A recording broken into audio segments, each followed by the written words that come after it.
Hi everyone, welcome back to my channel. आज हम continue करने वाले हैं पार्टनरशिप का चैप्टर।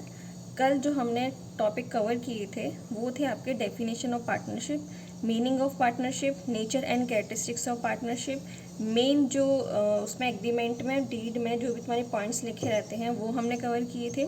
प्रोविज़न और rules applicable in the absence of partnership deed, जो भी रूल फॉलो किए जाते हैं जब पार्टनर्स के बीच में कोई एग्रीमेंट हुआ ही ना हो, उन रूल्स को हमने देखा था। अब आगे आज हम पढ़ेंगे पार्टनरशिप अकाउंट्स। साझेदारी में साझेदारों की संख्या एक से अधिक होने के कारण प्रत्येक साझेदार के नाम से उसका पूंजी खाता, चालू खाता पृथक पृथक खोला जाता है। अब यहाँ पर एक पर्सन तो है नहीं, ओनर बिजनेस का एक से ज़्यादा है, इसलिए सबके अलग अलग खाते खोले जाते हैं उनके अलग अलग नामों से। साझेदारी संस्था के अंतर्गत साझेदारों से संबंधित प्राय निम्न खाते खोले जाते हैं, जिसमें आपका फर्स्ट है साझेदारी के पूंजी खाते, साझेदार का ऋण खाता और साझेदार का आहरण खाता, कैपिटल अकाउंट, लोन अकाउंट और ड्राइंग अकाउंट। ड्राइंग होता है जब भी कोई पर्सन मीन्स ओनर अपने फर्म में से, अपनी कंपनी में से अपने पर्सनल यूज़ के लिए कुछ भी पैसा या गुड्स को विड्रॉन करता है तो वो क्या होता है, उसका ड्राइंग कहलाता है। तो फर्स्ट है हमारा साझेदारी के पूंजी खाते। साझेदारी के पूंजी खाते बनाने की दो विधियाँ होती हैं। फर्स्ट होती है स्थायी या स्थिर पूंजी यानी कि फिक्स्ड कैपिटल, परिवर्तनशील या चल पूंजी यानी कि फ्लक्चुएटिंग कैपिटल।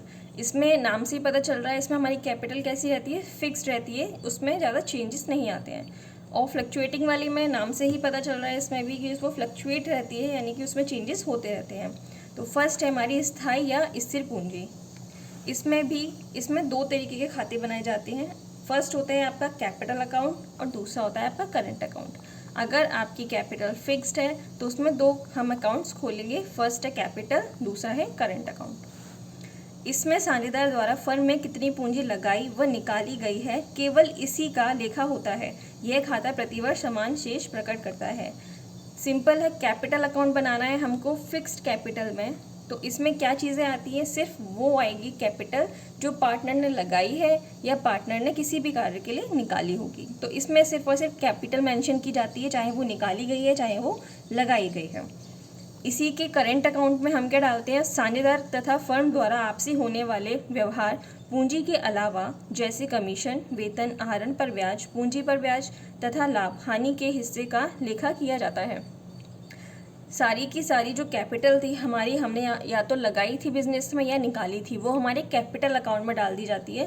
तो कैपिटल को छोड़कर, कैपिटल के अलावा जितनी भी ट्रांजेक्शन हम लोग करते हैं, चाहे वो कमीशन देना है, सैलरी देना है, आहरण देना है, आहरण पर ब्याज देना है, वो हम किस में डालते हैं, सब कुछ पार्टनर के करंट अकाउंट में डालते हैं। फर्स्ट थी हमारी फिक्स्ड कैपिटल, सेकेंड थी फ्लक्चुएटिंग। फिक्स्ड वाले में आपने पढ़ा दो अकाउंट बनाते हैं, कैपिटल एंड करंट अकाउंट।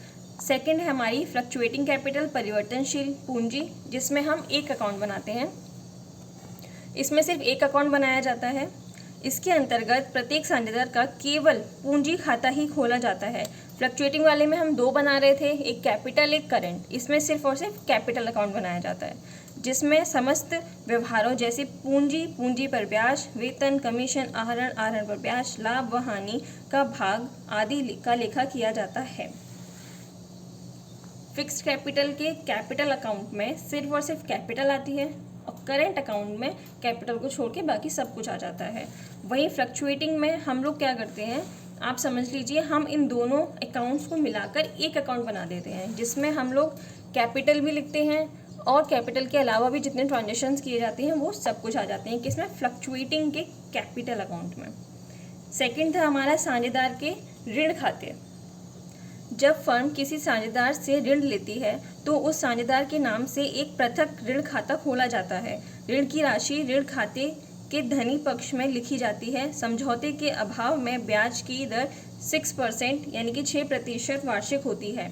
ये मैंने आपको पहली वीडियो में बताया था कि अगर उनके बीच में कोई कॉन्ट्रैक्ट नहीं हुआ है पार्टनर्स के बीच में, तो अगर जो आपका पार्टनर है वो बिजनेस में कैपिटल तो लगाएगा ही, बट कैपिटल के अलावा वो कुछ पैसा लगाता है एज अ लोन, तो उसको कितना देना पड़ेगा, आपको 6% वार्षिक देना पड़ेगा।